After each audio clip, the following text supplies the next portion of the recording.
خطبہ نمبر 136 آپ علیہ السلام کا ارشاد گرامی بیعت کے بارے میں۔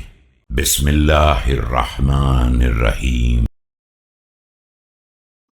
لم تكن بيعتكم إياي فلتة وليس أمري وأمركم واحدا إني أريدكم لله وأنتم تريدونني لأنفسكم۔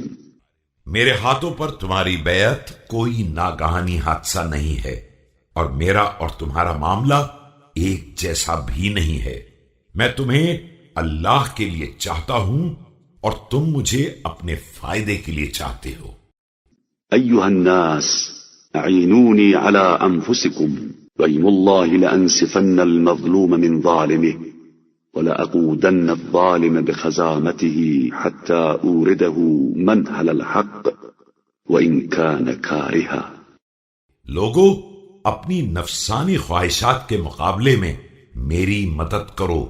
خدا کی قسم، میں مظلوم کو ظالم سے اس کا حق دلواؤں گا اور ظالم کو اس کی ناک میں نکیل ڈال کر کھینچوں گا تاکہ اسے چشمہ حق پر وارد کر دوں، چاہے وہ کسی قدر ناراض کیوں نہ ہو۔